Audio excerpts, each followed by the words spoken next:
25. Survival skills. Every British family had before the war, gone forever, in 40 years. In 1938, a working family in rural England could feed itself, clothe itself, and treat most of its own illnesses without spending a single unnecessary penny outside the home.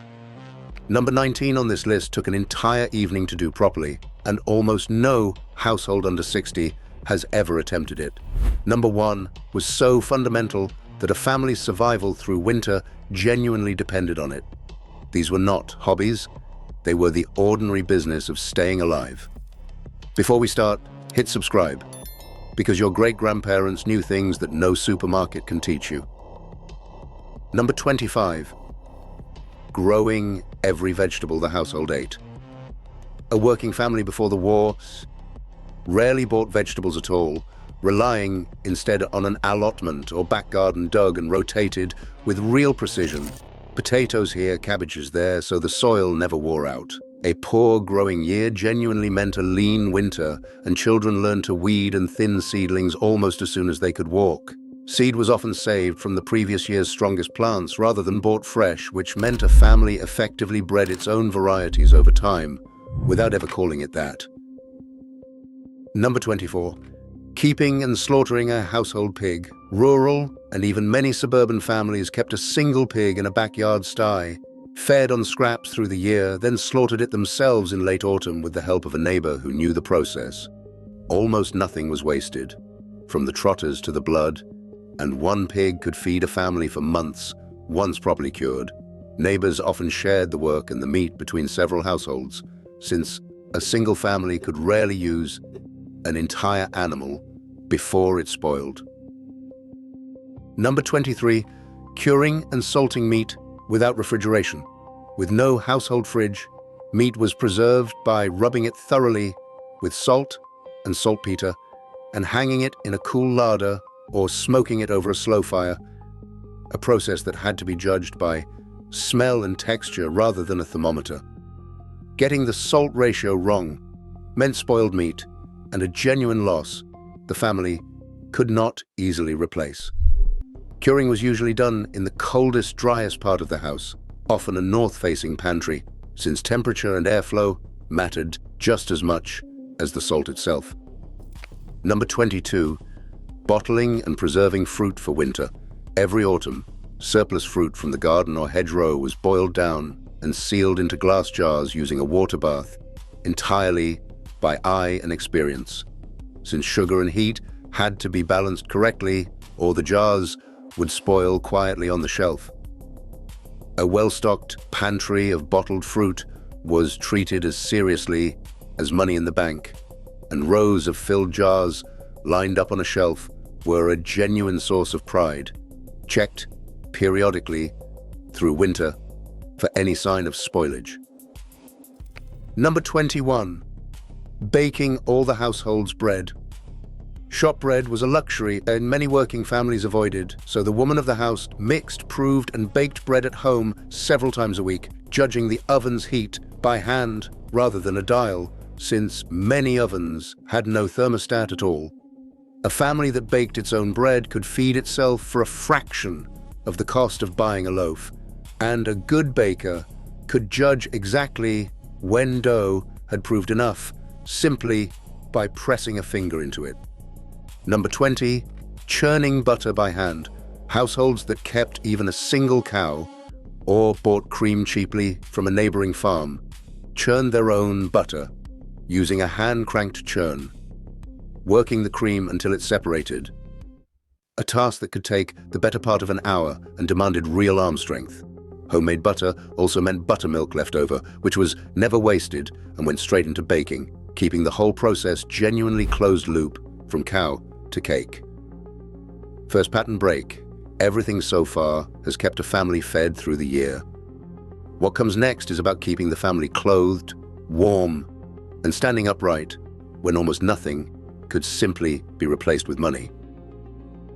Number 19. Mending and making all the family's clothing.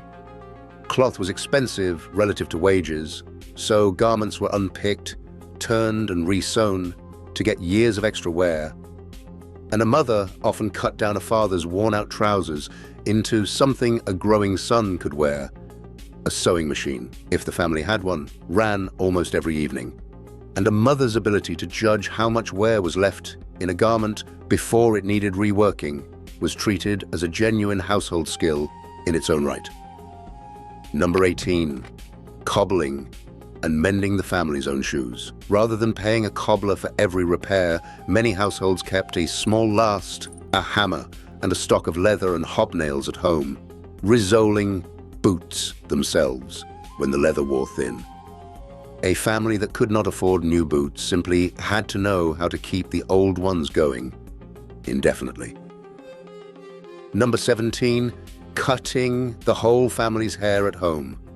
A pair of hand clippers kept in a kitchen drawer meant the household never paid a barber for routine cuts, with fathers cutting sons' hair on a Sunday and mothers doing the same for daughters. It was not fashionable, but it saved money that genuinely mattered week to week.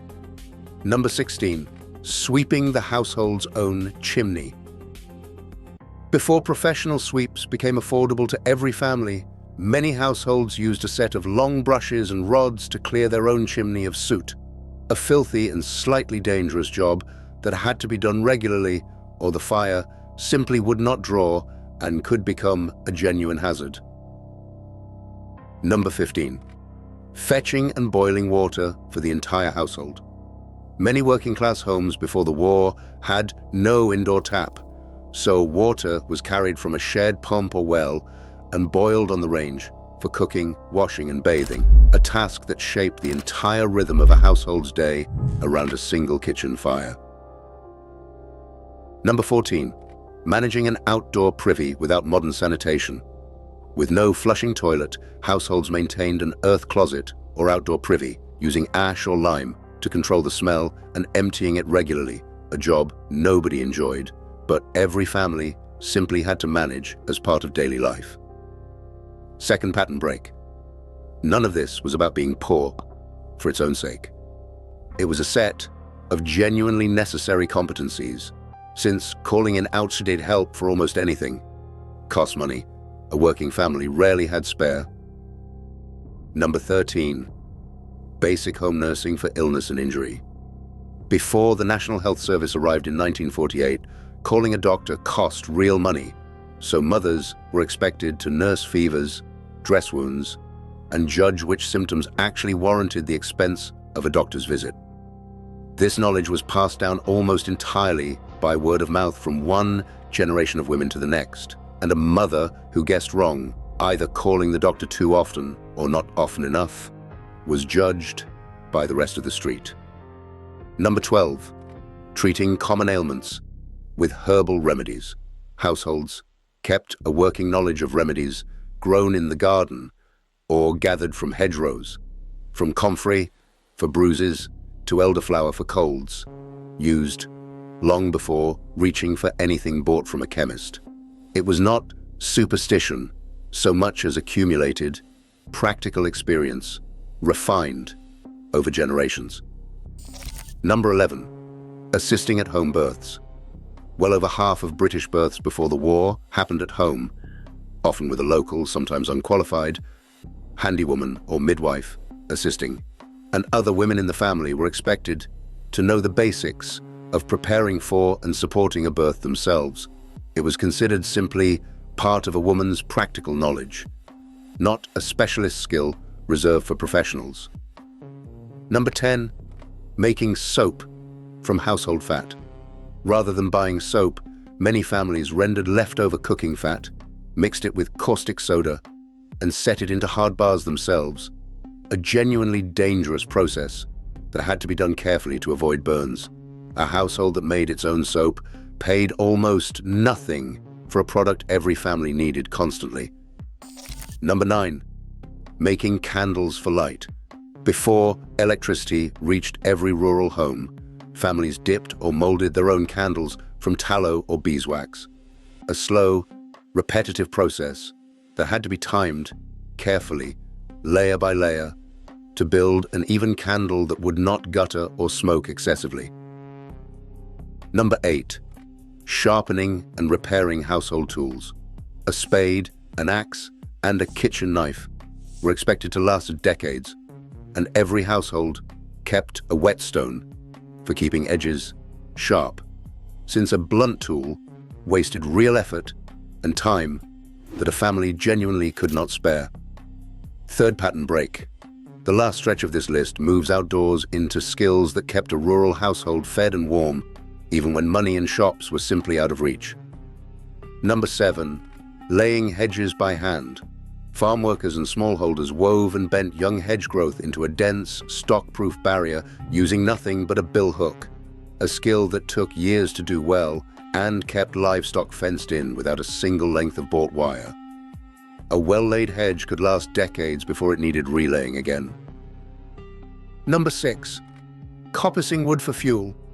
Households near woodland cut certain trees on a rotating cycle, harvesting straight poles for fuel and small building work while leaving the stump to regrow, providing a genuinely renewable fuel supply that needed careful long-term planning across several years at once. Number 5. Foraging hedgerows for food. Blackberries, elderberries, nettles, and wild mushrooms were gathered as a matter of course through the year, and a family that knew its hedgerows well could supplement its diet substantially for free, provided they also knew exactly which plants were safe to eat. Number 4. Snaring rabbits for extra meat. Rural families and plenty of poorer townsfolk too set simple wire snares along known rabbit runs, checking them daily for a genuinely free source of meat that could make the difference during a lean week. Number 3. Keeping bees for honey. A single hive in the garden, tended with minimal equipment, provided a household with a sugar substitute at a time when sugar itself was expensive, along with wax that could be turned into candles or polish. A family that understood its bees well enough to avoid being stung while working the hive was considered genuinely skilled, not just lucky. Number 2. Reading the weather and sky for farm work. Without forecasts on a phone, rural households judged the coming weather from cloud patterns, wind direction, and animal behavior, knowledge that genuinely determined when to plant, cut hay, or bring the washing in before a downpour ruined a day's work. Number 1. Keeping the household fire alight through winter. Every survival skill on this list ultimately depended on this one. A single coal or wood fire cooked the food, heated the water, dried the clothes, and warmed the entire family, and losing it overnight in deep winter was a genuine danger rather than an inconvenience. Managing fuel carefully enough to make it last the whole season was the single skill every other one on this list was built around. And a family that ran short of coal in January had very few good options left. Every one of these 25 skills came from the same necessity: a working family with no safety net beyond its own knowledge and effort. None of it was romantic at the time. It was simply how you got through a year without going hungry or cold. Within 40 years, electricity, the National Health Service, supermarkets, and modern plumbing made almost every one of these skills optional, and then forgotten entirely, replaced by a single trip to a shop that never existed for the generation before. Pick one: the bread, the mending, the hedgerow foraging, and try it yourself this week. Then come back and tell me whether you could have kept your own family fed and warm through a single pre-war winter.